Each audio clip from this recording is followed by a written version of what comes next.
podcast is part of the Sports Social Podcast Network. We knew it was coming. Arsenal's late winning goal and a pair of results that bring our sky-high mood back down to earth, but only ever so slightly. It has been quite the 8 days for Manchester United, from euphoria and elation in the derby to last-minute frustration at Selhurst Park and last-minute dismay in North London.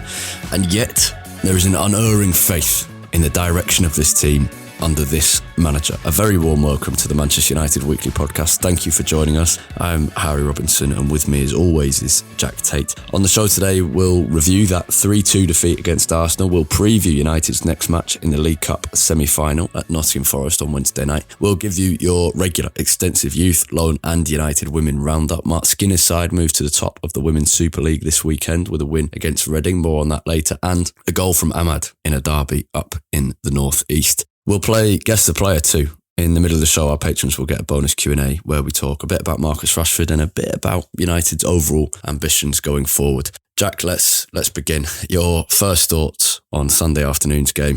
To be honest, I think coming out of it, I think it felt at once like a sign of how far this team has come and also how far we still have to go. That was really my biggest takeaway from it. Yeah, because could end the episode now.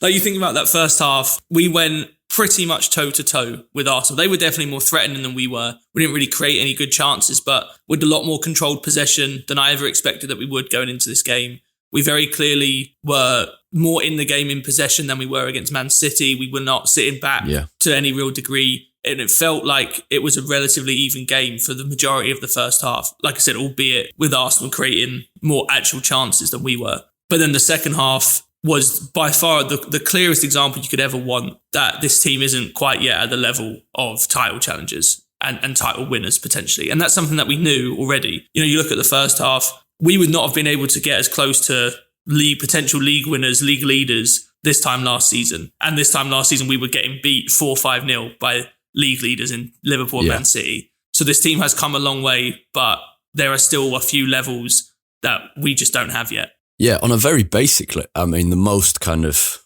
low expectations level, the fact that we came under the cosh for so long at the end, and I think we'll both have some complaints about how United allowed that to happen. But given how we have capitulated in the past, the fact that we not only went ahead while under quite a lot of pressure, but then came back from 2-1 and in the end held out until the very end. There are criticisms of that, but that at the very lowest level of expectations is how far we've come.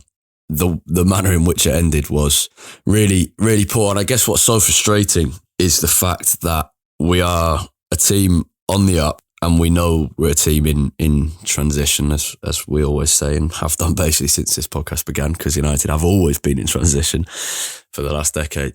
But we were so close, and it was such fine margins in defeat. And it feels much like Crystal Palace. It feels like another wasted opportunity that in the end, ultimately in a few months, we won't mind too much about. I don't think.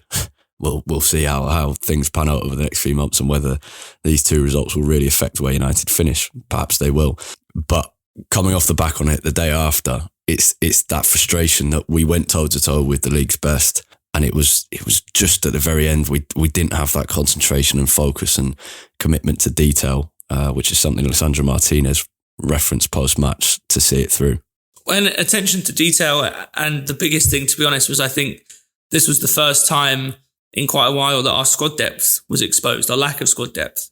That to me really was the biggest difference. Maybe not between the two teams, because Arsenal were already dominating before your substitutions really came to be a part of it. But it was, I think, the biggest inhibiting factor in United not being able to respond when Arsenal really sort of turned the wick up in the second half. You know, with Casemiro out, you look at our options off the bench in midfield, which is where we were just getting killed all second half, and it was Fred. Yeah. And you know, that's really it. And even in attack, you know, with Martial injured, you've got an 18-year-old Garnacho who can come on, who we know can produce in these games. He did it a week ago against Man City, but relying on him as basically your one option in attack is not what you want. And you bring Fred on, you're having to keep Christian Eriksen on the pitch, who I think, you know, clearly was kind of flagging by that point. You have to then shift Bruno Fernandes out to the right-hand side. There just isn't the depth in this United squad at the moment to handle even just one player being out, especially when you're being kind of run ragged by a very, very good Arsenal team. And that was exposed in the second half, and it stopped us from being able to respond. Where do you think the game was won and lost? Midfield? Tactically, yeah, I think, two things. Yes, I think it was in midfield in the second half in particular. And actually, I don't think that our midfield necessarily did anything wrong. But I think what killed us is that Arsenal very cleverly used Zinchenko in a very, very smart way, in a similar way to what Man City ended up getting freedom against us in the second half of the derby last weekend. He was playing inside a lot, and we just weren't ever able to deal with that overload. Antony didn't really know whether to cover him or to stay out wide. And they effectively then had 4v3 in midfield. You had Xhaka who would pull out wide, pulling either McTominay or Eriksen out with him, which would then create space for Ødegaard. We just had no answers to the way that they moved the ball and the way that Zinchenko really kind of pulled the strings in there. And then the other part of it, to us, is just that partnership between Ødegaard and Saka. I mean, they were clearly the two, in terms of partnerships, the two best players on the pitch. There was no other link-up that was getting anywhere close to the level that they were producing. It felt like every time Ødegaard got on the ball, Arsenal were creating great chances.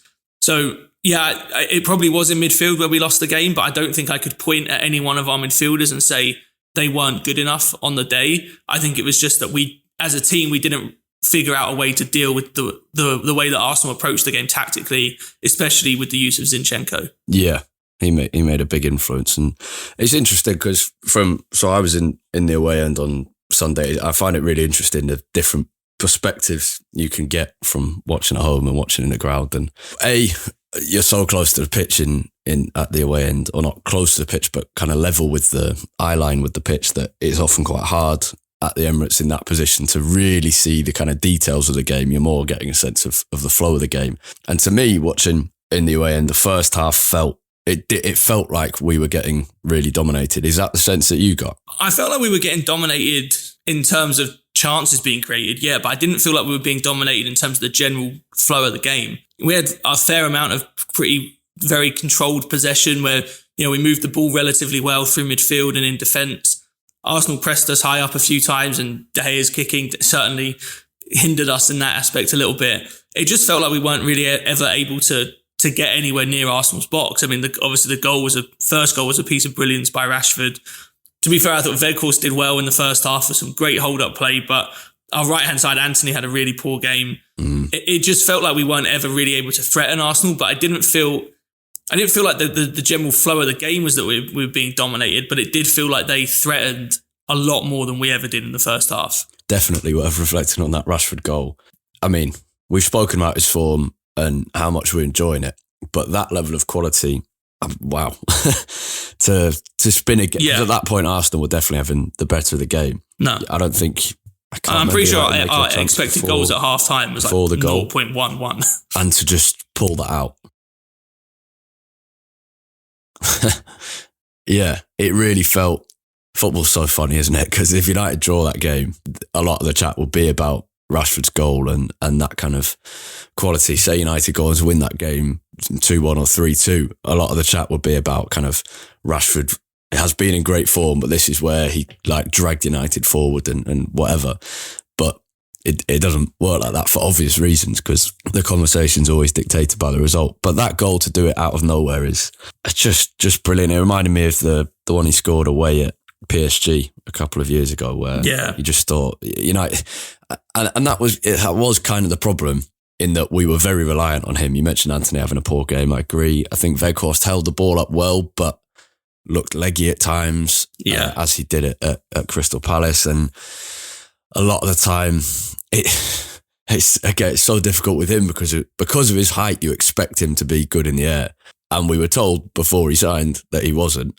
But it's still just surprising, isn't it? It means his hold-up play with his feet is at times really good, but you're just consistently thinking, and this was the problem in the second half, particularly when he was getting more and more tired, and so was Christian Eriksen and a few others. You just thought, United there's no way out here, because there's no one to hit up front, and we've got this 6-foot whatever man, and we can't hit him.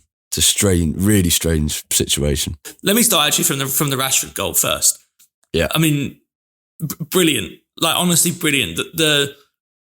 He's one of those players, Rashford, I think, that when he's on form, you have so much confidence in everything that he's going to do. And he didn't have his best game against Arsenal, partially because he was so isolated. But when he picked up that ball after Partey's bad pass, he's got 5 Arsenal players in front of him, between him and the goal. And I somehow had confidence that he was going to create something there. Obviously, what he ended up creating was unbelievably good.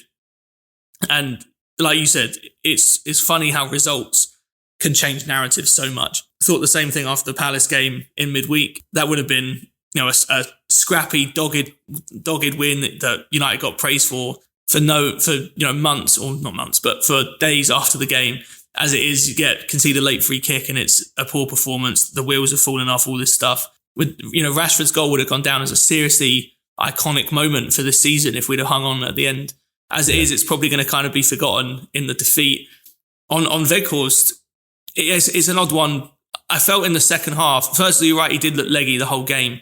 And it feels, like I said, I was really impressed with his hold-up play in the first half and his link-up in particular. Some really nice balls that he played out, either to Fernandes, Rashford or Anthony, which is great. That's the kind of presence that we want up front. But I wonder if he just doesn't quite have the yard of pace that he needs to kind of capitalise on that, because he has good instincts. And there was a couple of occasions where he played really, really good passes out wide to Rashford or Anthony, and you can see him spin to try and then get on the end of a cross or something coming in, but he just doesn't have the pace to really catch up with play. And obviously he's advanced the play because of his good link up. And then second half, I just felt like he was dropping way too deep. And I understand why, because we were getting, like I said, we were getting dominated in midfield, but we needed his presence up front because we just kept clearing it and it just kept coming back and coming back. We had absolutely no presence there. And to be honest, he wasn't really actually helping much in midfield. He was an extra body, but obviously he's just not a midfielder, so it wasn't actually really helping that much defensively. And we just couldn't get out at all. I thought I was expecting him to come off for Garnacho, to be honest. I was surprised that we never made that change. Yeah.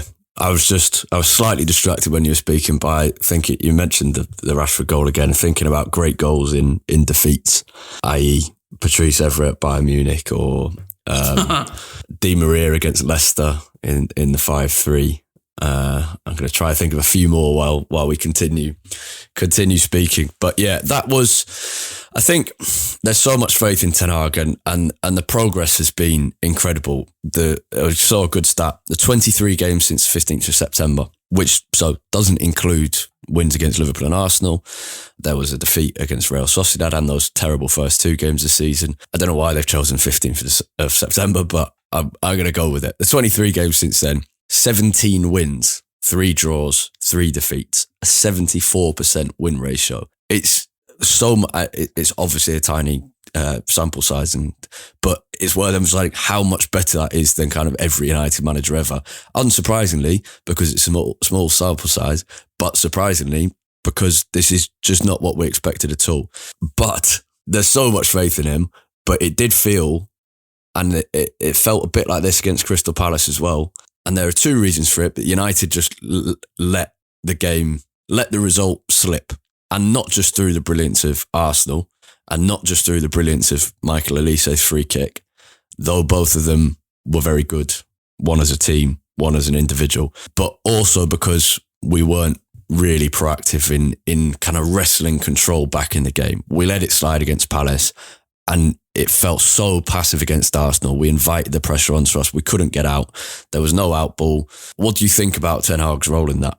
Is this a lesson to be learned for the future, or are we still in that honeymoon period where you just think, I trust him, I don't mind? Well, I think it can be both. We still are kind of in that honeymoon period. I do trust him, but he also does have questions to answer. More, in my head, more for the Palace game than the Arsenal game, to be honest. I felt like there were changes that I maybe would have made earlier than Ten Hag did, but to be honest, I don't really think any subs that we could have made against Arsenal would have changed how that game went.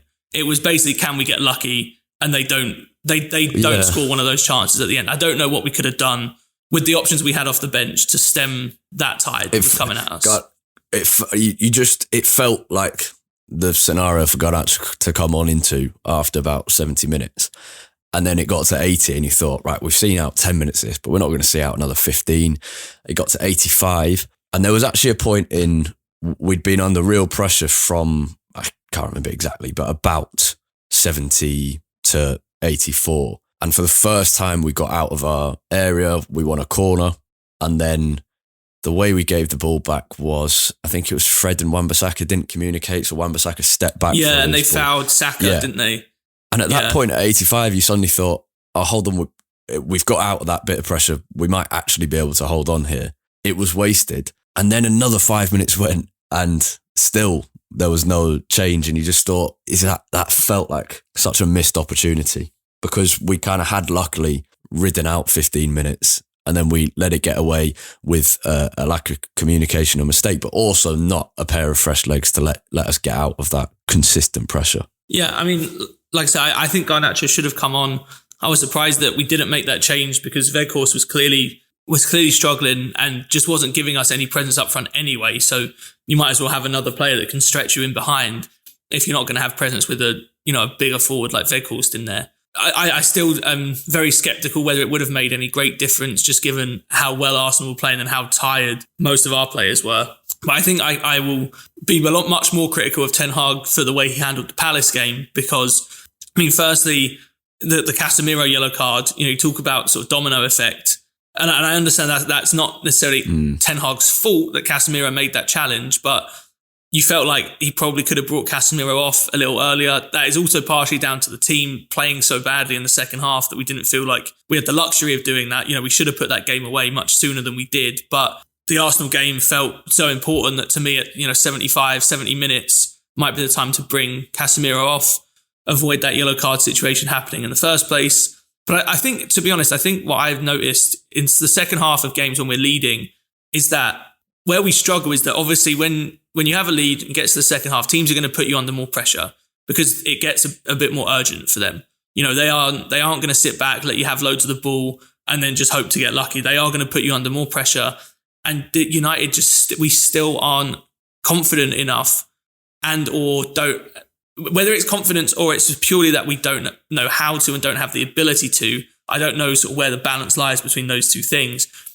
But whatever that balance is, we aren't able at the moment to play good football, keeping the ball constantly under pressure.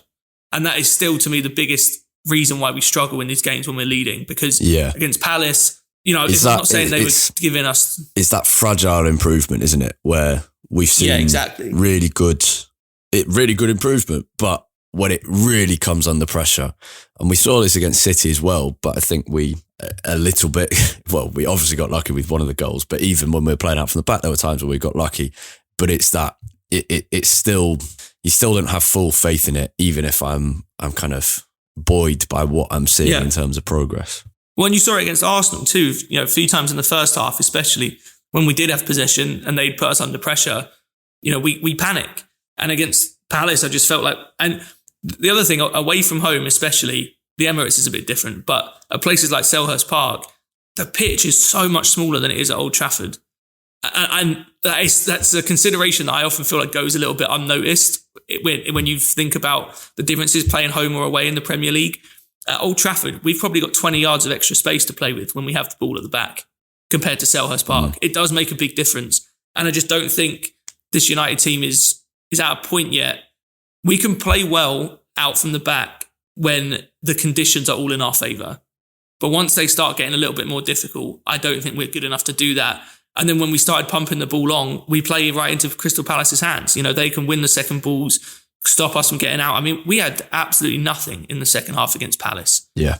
Until somehow Casemiro missed the ball right at the end after he'd already equalised. It was so painful. Because me and my brother left the ground at Selhurst Park. In fact, I turned to him after Elise's goal. I turned to him and a mate and said, if we win this, I think we might win the title. Because it just felt, you just thought if United concede late on like that to a great free kick and then win it at the very last minute after a great away end and keep this run and go on to 10 wins in a row, you then go into Arsenal so confident. But also, sometimes there were just unstoppable forces. And I didn't think we would definitely win the title, but I think had United scored that, it's kind of ridiculous, a ridiculous hypothetical, but anyway, that's what I said at the time. It was so frustrating, that open goal at the end, because you thought that goes in and this kind of just incredible momentum will just continue and continue and continue. It wasn't 100% clear watching it first time how much space he actually had. I was only on the replay that I saw. I mean, there was literally no one around him. Yeah, I've forgotten what you were saying before that. Oh, I was saying that I think one of the reasons why we struggled, especially against Palace, was just that we aren't good enough yet to keep the ball under any amount of pressure. And so we end up having to go long and we invite pressure on ourselves because we're not able to win the ball from those kind of, aerial battles. And then even if we do win it back, we're still not good enough to keep it. Yeah, definitely. And you do wonder, was Diodalo fit? Was Casemiro not suspended? How different might that game have been? Could United have seen it through? And the answer is very, very possibly. Had Martial been fit, but that's kind of a pointless discussion. Let's have our first guess of player clue, and then we're going to have a quick part after where we talk about what we need going forward. So the first clue set by me this week for Jack to guess. There'll be 3 clues throughout the show. The quicker you get it, the more points you get. First clue is this. My dad worked as a bricklayer. I tried it for a day and realised I had to become a footballer. My dad worked as a bricklayer. I tried it for a day and realised I had to become a footballer. And I've gone for a little step up this week, Jack. So I will be amazed if you get it after 1. Yeah, no, I mean, it sounds like quite a classic sort of Northern England industrial town kind of story, but yeah, no way I'm getting that after that clue. That comment's going to be interesting when we find out who it is later. Let's quickly, what does this mean going forward? I think, to me, this represents the start of a period where we're going to have a few more frustrating results. The team looks really tired, and the schedule, believe it or not, is actually about to get worse, incredibly. You can see things dropping off a fair bit. We've got a good lead in terms of the top 4 race as things stand. There's been results in the last week or so, 2 weeks, which have really helped us. Our draw at Palace looks better in the light of Newcastle only getting a draw there. That's really helpful. Spurs have had a few defeats. But do you agree? Are you expecting a kind of drop off now? Yeah, I tweeted after the Palace game that result felt like it could easily be the start of a bad run of form.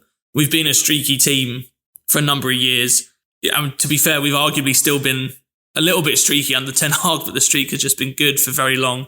It just felt like not just the fact we drew at Palace, but the way that we drew at Palace, coupled with when I was tweeting this, it was before the Arsenal game, expected to lose. And again, you think about kind of domino effect of little things in the season. You think we didn't win our Europa League group, which partially comes from the crazy handball decision against Lisandro Martinez at home in the first group game. If we win the group, no, of course, and you think about all the chances that we missed in all of those games against Omonia, against Sheriff. There were so many games there that but also, we should have won more comfortably than we did against Sociedad. We could have played much better than we did away from home. Then that knock-on effect means the Palace game gets scheduled right before the Arsenal game, when it probably could have got rescheduled to when we're scheduled to play Barcelona now.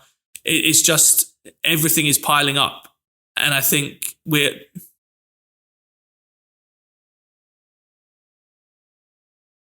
yeah, massively.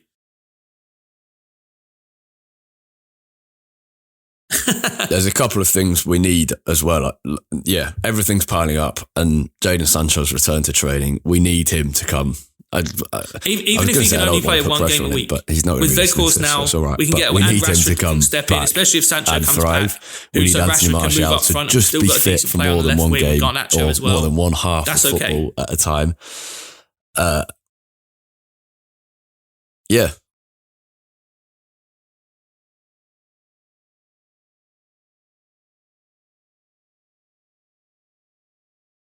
So that's the short term, and we're just going to have to see whether we're proved right or wrong. Hopefully wrong, and United go on and continue with a really good winning run, just interrupted very occasionally by a disappointing draw or defeat. Longer term, do these 2 games change anything about what you think this team needs? Or is it pretty similar to what you thought before in terms of where you'd like to see investment in the team? For me, that's probably, I think the Arsenal game showed how big the drop-off in midfield quality is from Casemiro. And Eriksen is starting to look more and more tired earlier and earlier in the games. And I was surprised he didn't come off much earlier. Yeah, so was I. But that was quite it was a sign of the lack of depth in midfield, but also it was a really interesting decision from Ten Hag to take Anthony off for Fred when it could have been Fred for Eriksen or Fred for McTominay. We were saying before the game, McTominay occasionally has those performances where he suddenly looks like a world beater and you think, wow, before going on a slightly poor run again. And we said, can this just be the game where McTominay steps up and kind of like plays, the Europa League final a couple of years ago. Yeah, just plays at a level we never thought was possible, but it wasn't. From my perspective, he looked like a kid again. He looked like a scrawny, diving in, not great on the ball. I thought it was quite a poor performance from him, below the level I expect from him, particularly in big games. But yeah, I think the key to this showed that we need better backups in midfield as well as a striker, because Weghorst, for whatever good he did, is clear so far. I don't want to say he's clearly not the answer because we didn't think he was the answer anyway. But yeah, you know what I mean.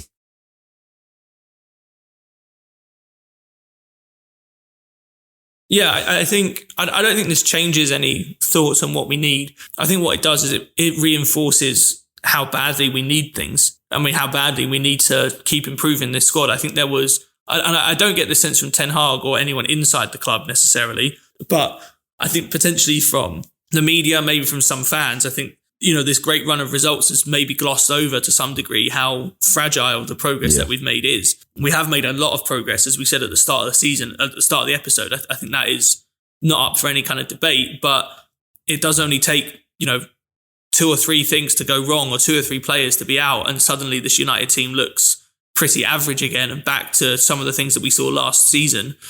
And so I think it just reinforced how important it is for us to keep improving this squad, keep improving the way that we're playing, and keep learning how Ten Hag wants us to play. We're still far from the finished article. It's been easy to sort of think that everything was sunshine and rainbows and that United were going to, be in this title race and that this squad was the finished article already. And it's certainly not. So I don't think it changes what we think we need. I think we all knew that we need another midfielder. We need a striker. We need better depth, especially in midfield. So I don't think it changes any of that really, but I think it does. It just makes you feel like it's a lot more urgent than maybe we did a couple of weeks ago. Yeah. My final comment on the Arsenal game before we move on. The celebrations for Lisandro Martinez's first United goal were very, very good. I was in row 7 of the away end with, I was down in London staying at my parents' house where I have an Argentina flag left over from when I went there a few years ago, which some very long time listeners may remember. Me recording from Buenos Aires, picked up an Argentina flag there, and I thought, we'll take it to the game. And then, was in row 7, and I completely forgot I had it on me when he scored. And my brother was like, where's the flag? Where's the flag? So he whipped it out and was kind of swirling it around with Martinez just a few feet away, just going the Terry Butcher style headband, diving into the away end. And you just thought, he is just the best character. Was there another Argentina flag in the United away end? Did you notice? Or were you the only one? There were a few floating about. I don't know at the time of the goal. I wasn't really seeing anything around me. Because right after the goal on TV, or at least on the TV that I was watching, there was like a shot of people all wrapped around an Argentina flag. But I thought that you might be in there somewhere, but I couldn't see if it was actually. But maybe you were behind the flag. Possibly, yeah. There were definitely a few going around, but I haven't got a clue at the time of the goal. I actually did my ankle really badly the night before the game, so Saturday night, and then ended up in A&E, came down to London for the game and borrowed some crutches off a mate. It was really painful, this ankle thing. The pain, I cannot, in the most incredible way, just disappeared, like completely disappeared. And since the goal, my ankle still hurts a bit, but it is like it's kind of been healed. So Lisandro Martinez, miracle worker. And a great header, by the way, as well. Yeah. I love him. Let's move on. We're going to do second guess the player clue, and then we will go into a Patreon bonus Q&A in the middle of the show. Then after that, we'll do youth, loan and women's roundup, and then we'll preview the game against Nottingham Forest. So your second clue, bear in mind the first clue was my dad worked as a bricklayer. I tried it for a day and realised I had to become a footballer. Your second clue is my first game in senior football was with Lionel Messi's first club. My first game in senior football was with Lionel Messi's first club. Do you want to brave it and have a guess, or do you want to wait until clue 3? Well, I think I might have a guess, but I want to talk through this to make sure I'm not being an idiot. So I'm pretty sure Messi's first club was Newell's Old Boys. I'm pretty sure he was there before he went to Barca. So then I'm trying to think, most likely, if it's the first game in senior football, it's going to be an Argentinian player. United famously haven't had many Argentinians over the years. Veron, obviously back in the early 2000s. Got Garnacho, but he didn't start in Argentina. He was born in Madrid, was at Atletico before coming to United. So then it sort of comes down to Veron or the man we were just talking about, Lisandro Martinez. And I guess... Yeah, I mean, you haven't mentioned a couple of Argentinians still, but... Yeah, I'm sure I'm forgetting some that... Well, Tevez is also there. That's a good point. It could be Tevez. Would you put Tevez in there, though, given his history with Man City and everything? Well, there's no rules on morals. We've just been talking about him. Well, I know, but I know there's no rules, but just thinking, given we were just talking about him, I'll guess Lisandro Martinez. Yeah, absolutely right. You didn't mention Di Maria.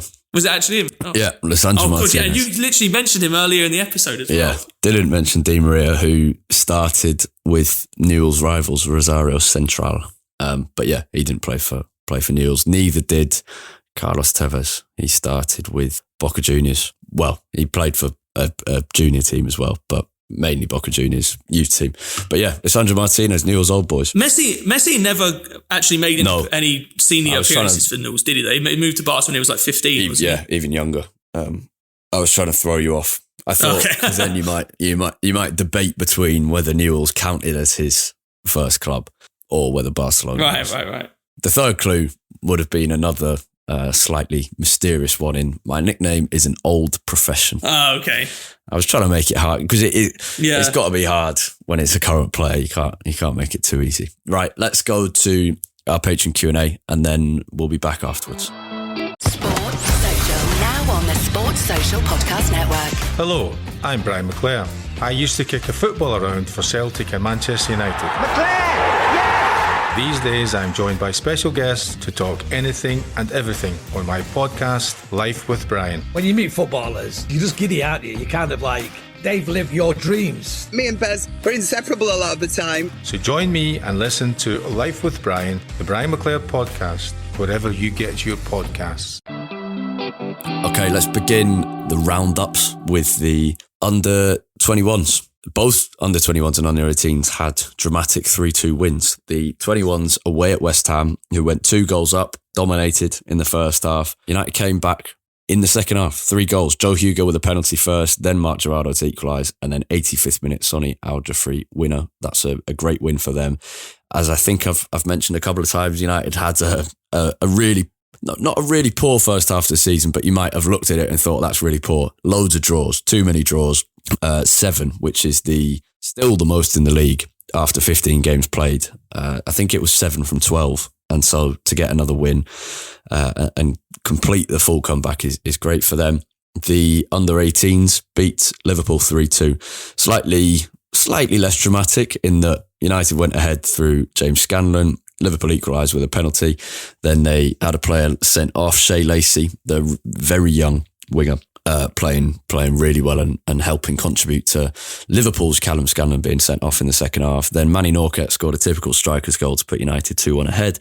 Jace Fitzgerald scored the third, an absolute screamer of a goal. One definitely worth seeking out a video of on Twitter or YouTube or wherever.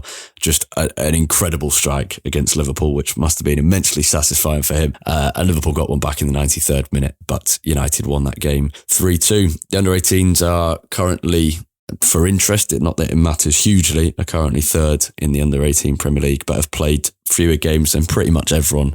There's going to be, as there was last season when the team had to play 2 games in 2 days, there's going to be a real build-up of fixtures towards the end of the season, which is a shame, but does produce some interesting development opportunities. Jack, the loanees, there's only one man stealing the headlines again, isn't there? Yeah, as there is pretty much every week. Yeah, it was another great week for Amad Diallo as he continues to shine at Sunderland. On Thursday, he was named as the Fans Championship Player of the Month for December, recognition for his brilliant form in getting Sunderland towards the playoffs. And then he completely backed that up with another brilliant performance as well.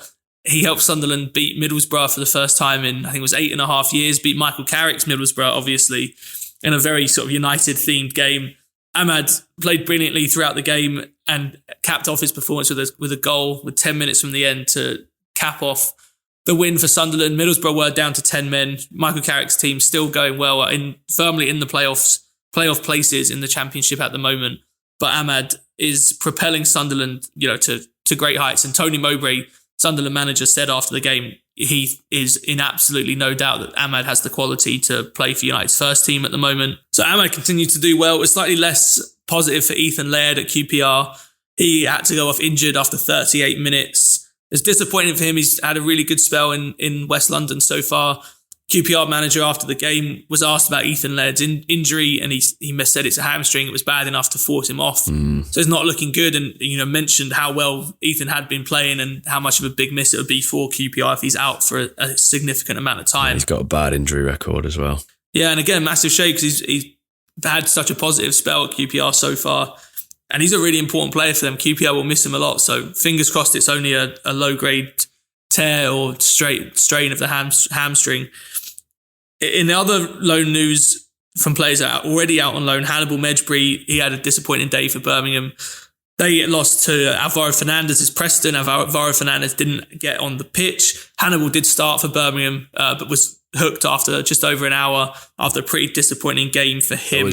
To interrupt, there was a good interview with Troy Deeney in the Times at the weekend. I think he was on Match of the Day as well, which I have obviously avoided given United lost. But yeah, Deeney spoke about Hannibal and Tait Chong and kind of more about academy graduates from United. He said, I always find the ones from United have the right attitude. There's a desire to be better. They're always respectful. Never about money with them. I've had people from Chelsea and other clubs and it's money motivated first, whereas at Man United's it's, I want to be the best of the best. There was a longer quote. It's worth reading the full thing, but he was very complimentary of Hannibal and Chong's attitude. Attitude's a strange thing with Hannibal because he definitely has the winning mentality, but there's problems with his kind of reaction to things going wrong in games that he needs to improve. There was a recent game against Burnley in a 3-0 defeat where the Birmingham manager had to take him off because he thought he was going to get a red card when he was on a booking. You can have that with some players, but it's not something you can imagine Ten Hag would be overly enthused by, is it? But yeah, just to interrupt on Hannibal. Anything else? Birmingham have a bit of a mad team, as well. I don't know if you've seen just some of the players in their team. It's a real mix of like former young stars and then people like really coming to the end of their career. They've got John Ruddy in goal, Troy Deeney up front. They've got Tait Chong playing alongside Hannibal. They got Christian Bielik as well, who used to be sort of a little wonder kid who came to Arsenal a few years ago. Which is a really sort of weird team. Then the other loan news was Shola Shoretire has got a loan move away from United for the rest of the season. He's gone to League One side Bolton. He made his debut this weekend just a couple of days after moving. Bolton lost to Derby, but Shola Shoretire came on. He had some nice moments. He came on just after the hour mark. Had some nice moments, but wasn't able to help Bolton salvage a point. Derby scored a late goal to eventually run out 2-0 winners. Bolton manager Ian Evatt, though, spoke really highly of Shoretire after the game, saying how excited he is to have him there, and so expect him to have a lot more opportunities as the season progresses at Bolton. The only other bit is Maxioli. This has gone under the radar a bit, but Maxioli Deli, who's a midfielder, won the FA Youth Cup last season, didn't play loads of games, scored against in the first round the first round that United played, the third round of the FA Youth Cup against Scunthorpe. I think he scored another goal in the run as well. I can't remember exactly. But yeah, he played well in that, but was kind of overshadowed by Kobe Mainu, and the midfield of Mainu, Gore and Isaac Hansen-Aron was pretty settled. So Delhi didn't get loads of chances, but has this season, has some real potential. He's got physicality. He's got really good ball control, strength. His passing's good. He's got a decent shot on him. He's got his first loan move to Altrincham, although he's still been training with United at Carrington. It's not quite clear at the moment whether he'll be training with United and playing sometimes for Altrincham or whether he's just training United for a few more days before properly going there until the end of the season. But that's a good opportunity for him. As for United women, a very good weekend. There was a bit of controversy in WSL because loads of cancelled pitches, which is loads of cancelled games because of frozen pitches. A lot of complaints about the way that's been handled, late cancellations, but also just the fact that those games shouldn't be getting cancelled in one of the best women's football leagues in the world. United's game did go ahead at Reading. Katie Zellum missed a penalty in the first half, and it looked like being a really frustrating day for United until Rachel Williams, off the bench 3 minutes after coming on, scored the winner in a tight 1-0 victory that sent United top over Chelsea. 11 games played, 9 wins, 1 draw, 1 defeat, 28 points, and they lead Chelsea. They're level on points, but lead Chelsea on goal difference. Arsenal have a game in hand, 3 points behind, with a worse goal difference. So United's position at the top is safe just for now. But yeah, United top of the league, going for the title, certainly going for the top 3. We'll see how things go. Jack, we haven't got long, but Nottingham Forest in the League Cup semi-final. Rest or not rest for various players? How strongly do you want Erik Ten Hag to go for this one? Well, I think you absolutely obviously want to go.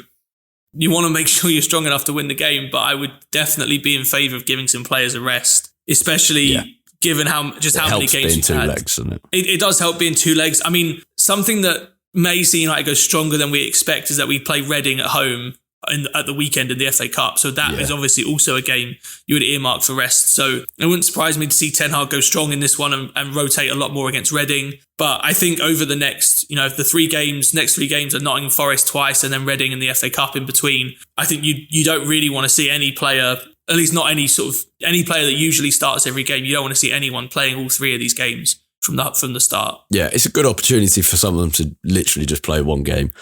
Ten Hag seems to do what Ferguson always did and keep those big players on the bench rather than leaving them out entirely. So like when Rashford's rested, he's still on the bench and able to be called upon. Which I think is the best way to do it. I agree, yeah. Otherwise you come in for, you need that option there. You need it there. Players are there to be against Charlton. Yeah, exactly. So I expect a lot of them will be on the bench, but it's a real opportunity for him that I'm sure he'll take to get some rest levels and fitness levels back up over the 3 games. You're right, Reading's clearly the one to rest in. The fact Forest is 2 legs means United could come away with a 1-0 defeat and still be confident of progressing by coming back to Old Trafford. And I wouldn't surprise me if you see United go strong in the first leg, try and wrap this up, get 3-0 win, something like that, and then you can really rotate a lot in the second leg. But, I think it'd be easier to do that if you're playing at home in the first leg, because then I think you'd have a lot of confidence that we could sort of run away with it. Away from home, our form has been a little bit patchier. Yeah, absolutely. It's very hard to give a prediction given we don't know which kind of method of that he's going to go for. So I'm not sure we can give one. It's more of a 2-legged affair. But any other thoughts before we wrap up? I guess rather than a specific prediction, you think United will comfortably get through as everyone is sort of expecting? Yeah, you have to be. The only other thing I'll mention is a bit of good news, fan-related news, in that the executive seats, which were put into the heart of the Stretford End in the 1990s, possibly the worst example of the commercialisation of football, the very heartbeat of United's traditional support taken away from them. They are to be removed from the start of the 2024-25 season. So it's about 18 months for that to happen. But various groups, including Must and TRA, have campaigned for this for years. And everyone's been fuming about it for a couple of decades now. And the campaign has finally been won. The reason that's good news is because there's nothing wrong with people buying executive seats for football matches. That's great, but they shouldn't get in the way of creating a vibrant and organic atmosphere at Old Trafford. So at the moment, those executive seat sections, which the people in them tend to sing less and be less vocal in their support, it sits right at the heart of the Stretford End and prevents an atmosphere kind of developing between the right side and the left side of the Stretford End. So that's a good piece of good news to reflect on as we wrap up. For more from Jack throughout the week, you can find him on Twitter at UTD Tait, Tait. And you can find me at Harry Robinson64 and the podcast itself at UTD Weekly Pod. That's POD at the end there. If you've enjoyed the show, please leave us a review on whatever platform you choose to listen to. It helps us massively. And we will speak to you very soon. Have a great week. Goodbye.